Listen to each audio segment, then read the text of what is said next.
More Monkey Night Fight DFS picks here on Fantasy Focus. I'm Derek Tate alongside Ryan Levy and Matt Bucks. As we saw this game get moved from the afternoon slate to primetime Sunday night football in lieu of the Tampa Bay Buccaneers getting moved up because 5 Raiders have been moved to the COVID-19 list. So now we're going to be breaking down our picks for the Arizona Cardinals taking on Russell Wilson and the Seattle Seahawks. We're making our picks through Monkey Night Fight. Prop bets is what it's basically focused around here on Monkey Night Fight. If you have not yet done so, there is a link in the description. Click that link. Use the promo code FOCUS when you make your first deposit. Monkey Night Fight will match your first deposit up to $50 in your account when you go to monkeyknifefight.com and join in on the fun. Let's go, boys. We got Bucky. We'll start it off with Russell Wilson versus Kyler Murray. 2 young gunslingers, and well, not really young for Russell Wilson, but 2 very gifted gunslingers that are off to a great start so far in 2020. Passing yardage, it's Russell Wilson who gets the nod, and a bonus for that of Kyler Murray. I can't really see it. It's like 28 and a half. 28 and a half. Okay, so how do you see this one playing out? I got Russell Wilson. I'm not going to sit Russell Wilson with a fully healthy receiving core. Yeah, for me, 28 and a half yards isn't enough to move the needle either. Russ Wilson, regardless of how the game flow is in this, I just feel like Bucky said, with a healthy receiving core, I know DeAndre Hopkins is banged up there.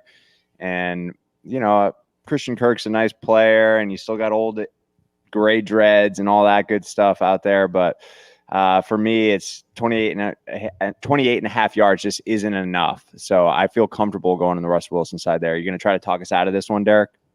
Well, I just want to bring up maybe a counterpoint we're thinking about. The Seattle secondary has struggled for a good amount of the season, haven't they? And you're looking at the air raid offense. I know that Murray only had to complete 8 or 9 passes against the Dallas Cowboys on Monday Night Football to come away with the victory, and that's because the Cowboys' defense is like historically bad. But we have seen some gaudy passing totals dropped on this secondary, and Kyler Murray is certainly able to compete in a shootout with anybody in the National Football League. I will say 28 and a half yards. I don't know if that is enough of a bonus to move the needle because Russell Wilson, has consistently been right up around the, 280, 300-yard mark on a weekly basis. So I'm okay going with Russell Wilson. If this turns into a shootout and the Cardinals are playing from behind, I'd want to go with the Murray side, but. Well, let me just say, Vegas definitely expects this to be a close game. I think for me, the thing is Arizona's been a little bit inconsistent, and sure, they looked great last week against the Cowboys. I mean, they just dominated that game, but the spread's only 3 points in favor of Seattle here, so Vegas is expecting this to be close, and the over-under total is at 55, so they're certainly expecting a shootout. The only thing is, though, the reason why I'll stick with Russell Wilson, he's doing all of his damage through the air, whereas Kyler, if he's going to be in a shootout, he can also just torch you with his legs. So there have been some games where the Cardinals have been, productive on the offensive side without Murray having to throw for a bunch of yards. So let's roll with Russell Wilson. Let's do it. Next up, reception. Into it, Buck. We got receptions here. Tyler Lockett getting plus 1.5 receptions over a banged up DeAndre Hopkins. I'm personally going Lockett. Oh, Tate, you go first on this one. You want me to go first on this? Yeah. The same argument kind of applies for me when it comes to this game and how it's going to play out. If you think that Seattle is going to jump out to a lead, who would you want more than Andre Hopkins in a heads-up battle? I mean, I get it. Lockett is certainly capable of catching 8 or 9 passes against anybody in the National Football League, but we did see over the last 2 weeks he's really cooled off. Only 6 receptions combined against the Miami Dolphins and the Minnesota Vikings. So I'm actually going to go with DeAndre Hopkins. Even a banged-up D-Hop, I think that the Seahawks are going to jump out to a lead, and Murray's going to have to throw the ball quite a bit to be able to try to keep up with Russell Wilson and company. Yeah, so the one thing I want to mention here, if you guys have never played on Monkey Knife Fight before, if for whatever reason DeAndre Hopkins is scratched, this contest will be null and void. Hopefully that doesn't happen. But yeah, for me, I just feel like I'm going to go with the Hopkins side here as well, even with him being a little bit banged up. I do think Seattle wins this game. I think they cover the 3 points, but I do think there's going to be a lot of points scored. So I will go with Hopkins there. It's close for me, though. It's real close. I could see this being like a Tyler Lockett 5-catch day and Nuke 7-catch day. Yeah, baby. Sorry. Next up, what rushing yards. I switched it. Hopkins. Rushing yards. Kenyon Drake. Chris Carson being spotted 7.5 rushing yards. Tate. This one's not as easy as it looks, boys. It's not. It's a trap. I know we finally saw Kenyon Drake, explode. Huge game on the ground, 164, but that was against the Cowboys, and a lot of that came on that last chunk run there in the fourth quarter in garbage time. Other than that, I think it's kind of a coin flip with these two. I think Carson's playing better, more consistently throughout the season. I'm going to go with Chris Carson. He gets a little bonus. Isn't it weird to see Seattle run through the air? I know that sentence doesn't really make sense, but like their offense as a whole, like typically we see Seattle as just like a ground and pound team, and like, Chris Carson's getting 20-25 carries a game. It just seems like you said earlier this year, everything they're doing, all the damage is done through the air. But yeah, it was encouraging to see Kenyon Drake have a monster game, because we've been hitching our wagon to him, especially you and I, Derek, for a while. Yeah. Oh, good. Like, as a Kenyon Drake owner, I'm hoping they build on this momentum. And like you said, not most of it, but a good chunk of that came from that monster run at the end of the game. But I tend to lean the Chris Carson side here as well. I haven't seen enough from Drake yet. And this is a 6X. 6X? Oh, yeah. Fired in there. 5, baby. Got a 5 spot on it.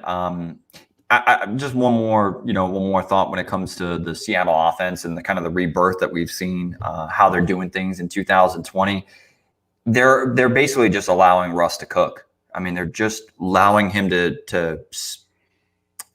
This is probably the best slate of options he's had as far as pass catching weapons in his entire NFL career. DK Metcalf has really emerged. So they've found it to be more efficient to go ahead and let Russ throw on first down and find the matchup that he likes, rather than forcing him to hand the football off and lead the league in rushing. So they're a better, more explosive offense with Russ throwing the ball around the yard rather than trying to force him to hand the football off. It's just too bad their defense stinks, because otherwise this team would be really good. I like it for fantasy purposes. Right. I love it. 6 out of 6 here for 35x your buy-in, 2 to win 70. We'll start with Tate. Russell Wilson, 292.5 passing.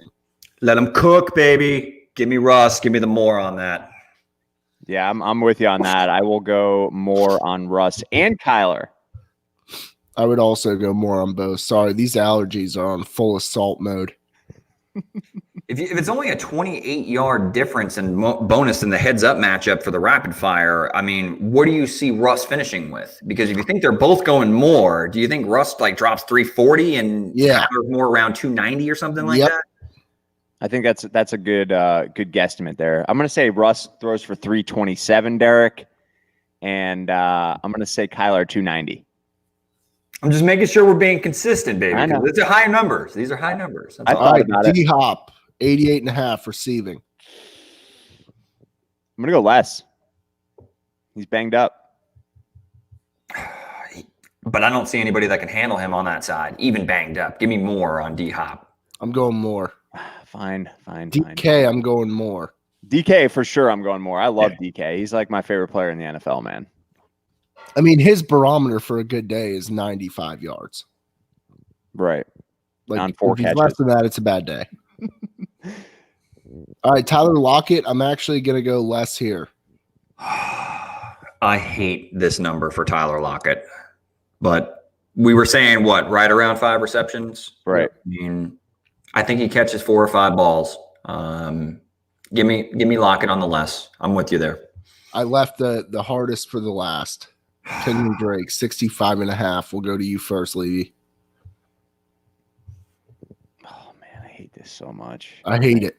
I hate it a lot. But listen, I'm going to believe in the fact that Kingsbury and the squad are going to build on the momentum. It's Kenyon Drake season. Let's go. He finishes with 75 yards on the ground and a tutty.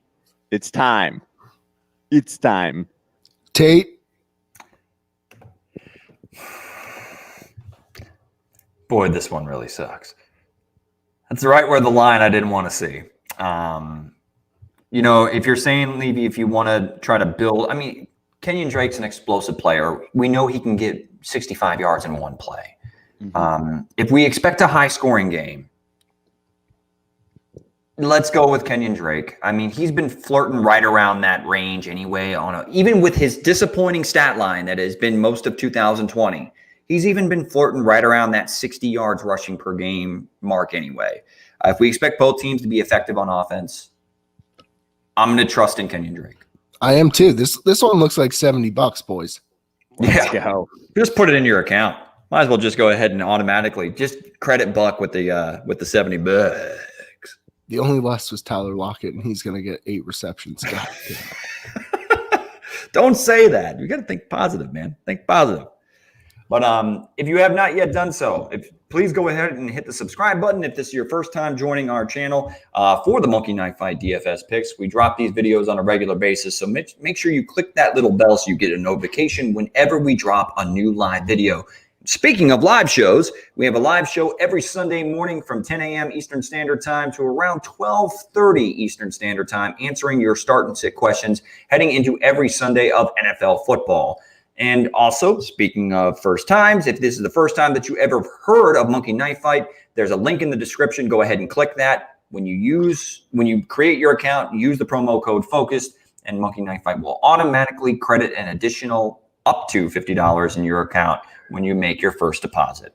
Until next time, everybody, good luck and later, says the Tater. See ya. Good luck, guys.